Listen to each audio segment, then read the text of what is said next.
Welcome to another edition of the Dakotan's Election Central, where we are comprehensively covering the 2024 North Dakota election cycle. Today, I am joined by Macy Bolinske, candidate for the North Dakota House of Representatives in District 40. Thank you for joining us today, Macy. Yeah, happy to be here. Thanks, Jonathan. Absolutely. So, what inspired you to get into politics? Well, I would say I've been involved from a very young age. So that kind of comes from my dad. So, he'd pick me up from school. We'd have Rush Limbaugh on the radio. All right. And then I'd get home. We'd have Fox News on the TV. And so from a young age, I was definitely informed. But I don't think I really got engaged until my experience with pageantry. Okay. And I say that because I was Miss North Dakota in 2016, and that was for the Miss America organization, and then Miss North Dakota USA for the Miss USA organization in 2020. So both were during an election year. Yes. I think it's my own personal form of torture because one of the things that you have to do to prepare for interview is stay up to date on current events. And they could ask you something that happened that day. Wow. And you have to have an opinion on it. Wow. And so there was a lot of preparation that goes into the interview process. And it wasn't until I got to Miss USA, we had to take a citizenship quiz when we got there. They want to make sure that we're knowledgeable about our country. That's incredible. Yeah. So that's a little interesting tidbit, but I think that's overlooked. I think that's interesting just right there in itself, because people probably have their own views of what that whole pageantry is, but there's actually a lot of work establishing who you are as an individual, what your outlooks are on the world. Yeah. That goes into that. Yeah, absolutely. And so a turning point for me was at the Miss USA pageant. We were watching some of the live election results on a screen in a big theater room. Yeah. And the president of the organization came in, and she stood in front of, there's 51 women, a representative from every state and District of Columbia. And she stood in front of the room and said, if you voted for President Trump, you are brainwashed, misinformed, and you are part of a cult. Wow. That's and, strong. In a sense, we felt muzzled, not only because we have masks on, but also because she is the leader of this organization that gets to have a say in who wins this competition 2 days from then. Wow. And so it's like, how are you going to then stand up and oppose that? You really can't in that moment. Yeah. And so after that, a group of us that are conservative, we formed a chat and we're like, oh my gosh, I can't believe that just happened. Yeah. In my mind, it was an abuse of power. Right. Because she knows no one's going to say anything. Yeah. But also you're speaking to a representative from every state. You have to know that statistically, probably only 50% of the room agree with you. Right. And voted with you. Right. And so it was just, it was very surreal to actually be in that moment. And then after that, some of the girls and myself went to a Turning Point USA event. Okay. And so it was one of those, if you don't know what Turning Point is, I'm sure you do. Yeah. Where we get to see these prominent people in the Republican Party speak and try to get these young people involved. And I think that's really important, and it definitely fired me up. Absolutely. So really interesting backstory there. What made the timing of the situation right to run in District 40 for the House now? Right. That's a great question. I have a lot of, I would call them mentors in my life that have been pushing me to run for office. Okay. And up to this point, it's kind of been no. I have too much going on, or I'm too busy. I'm a volunteer basketball coach. I also coached for Minot High this past year, in addition to my job. And then I just had a child as well. Wow. And so I've definitely been busy, but this was kind of the year where I finally said, yes, I think it's time for me to get involved. I'm interested.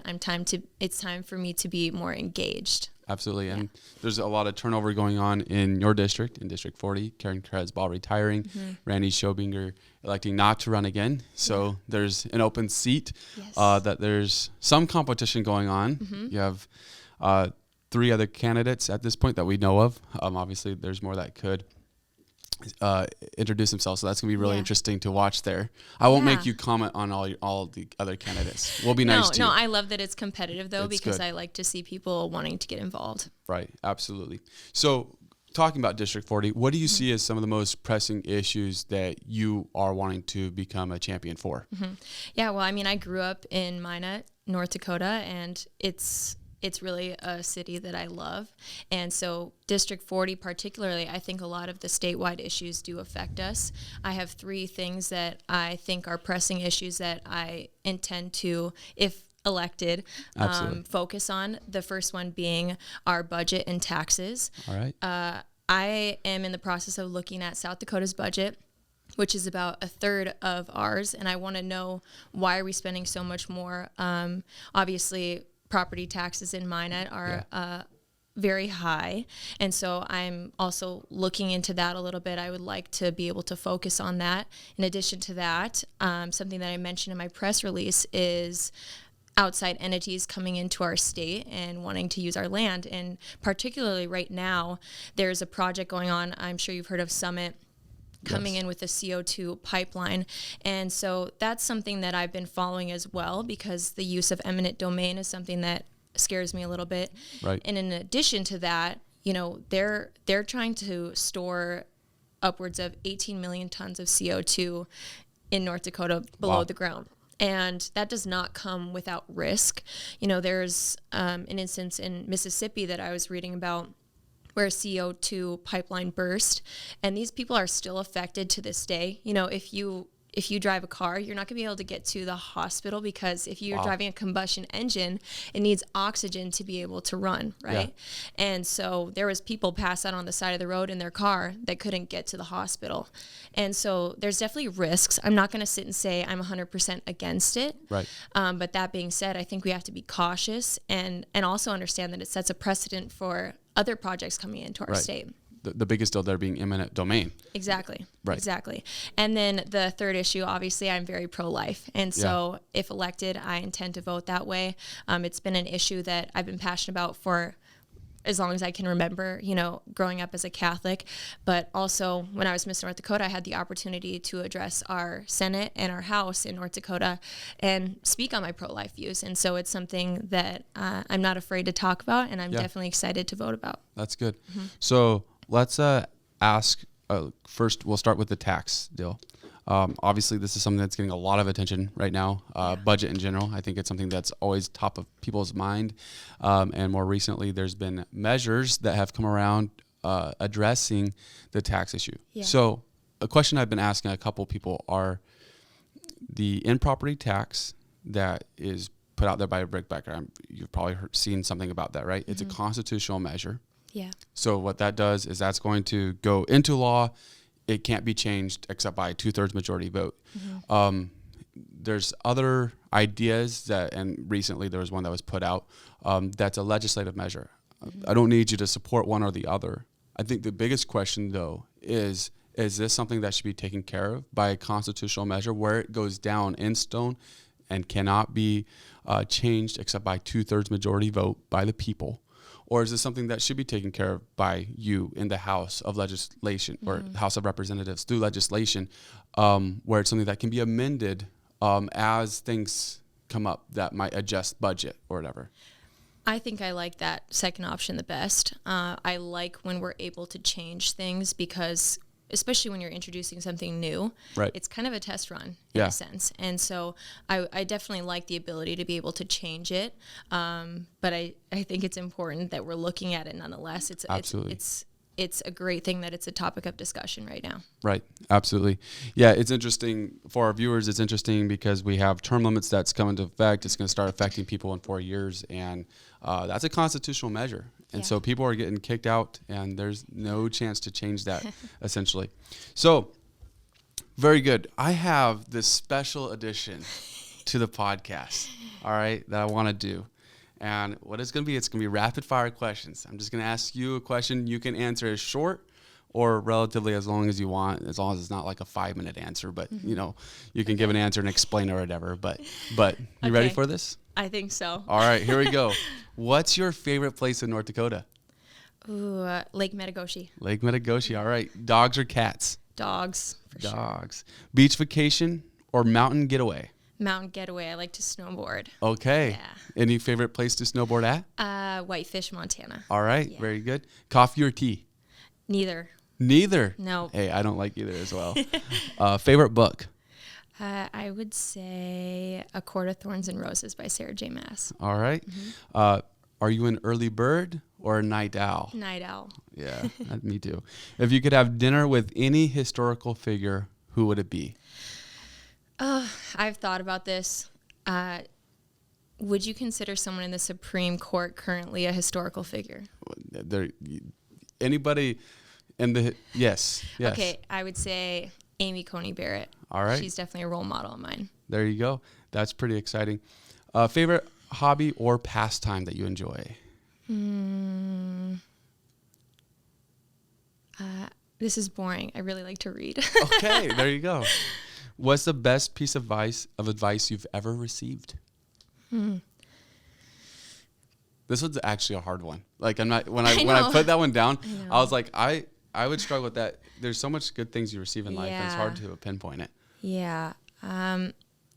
I would say to stay true to your roots, and that's something, especially running as a North Dakota House member, is stay true to where you're from, and that's Minot for me. I have another rapid fire question, but that one was such a good one to end on.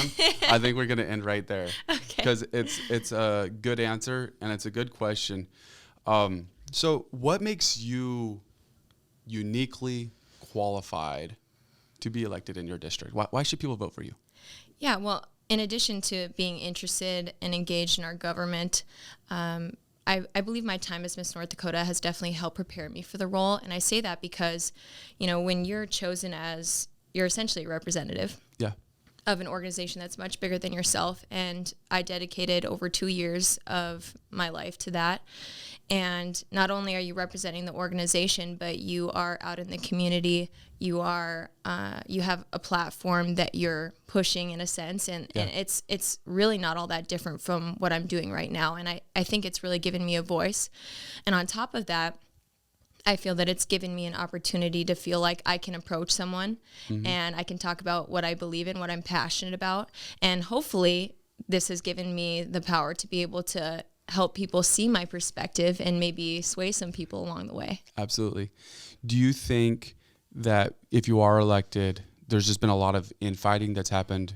You're running as a Republican. Yeah. There's been a lot of infighting in the Republican Party, and in the legislature, you're going to be working with Democrats as well. Have you thought about that? Do you think it's going to be difficult to be able to get people to align with some of your visions, or have you thought about how you're going to handle some of that adversity?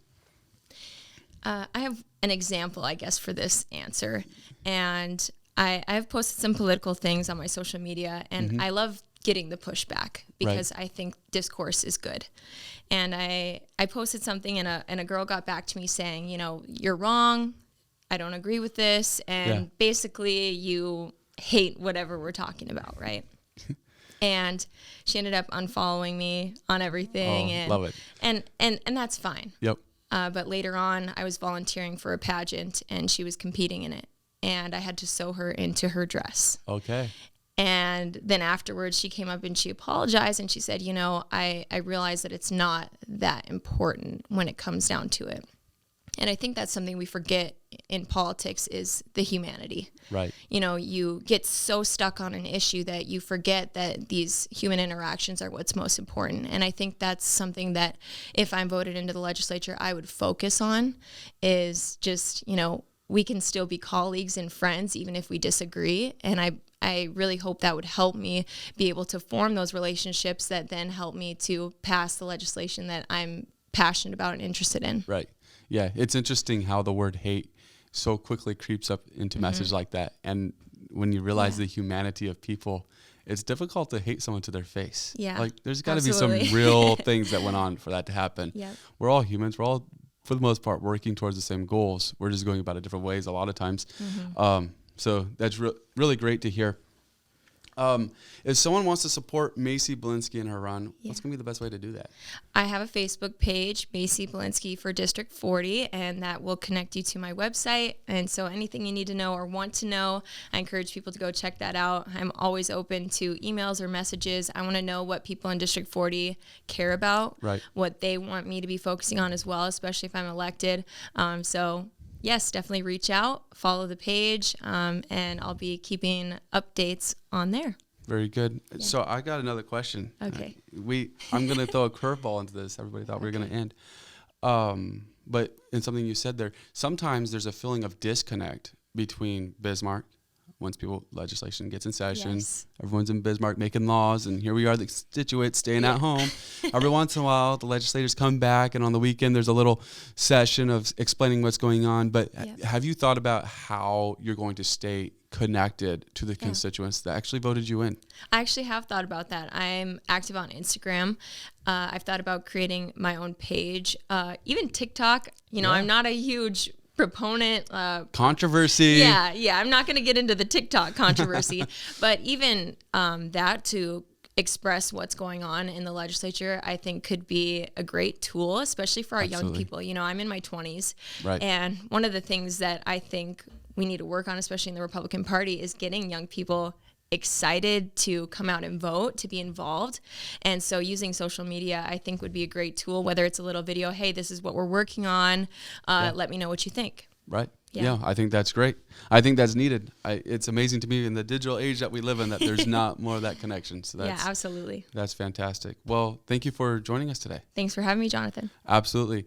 This has been another edition of the Dakotans Election Central, where we are providing comprehensive coverage of the 2024 North Dakota election cycle. Be sure to go to mydakotan.com, click on Election Central. There you'll find interviews just like the one you just watched. You'll also see a database of candidates that are running for office. You can find out more information about each and every one.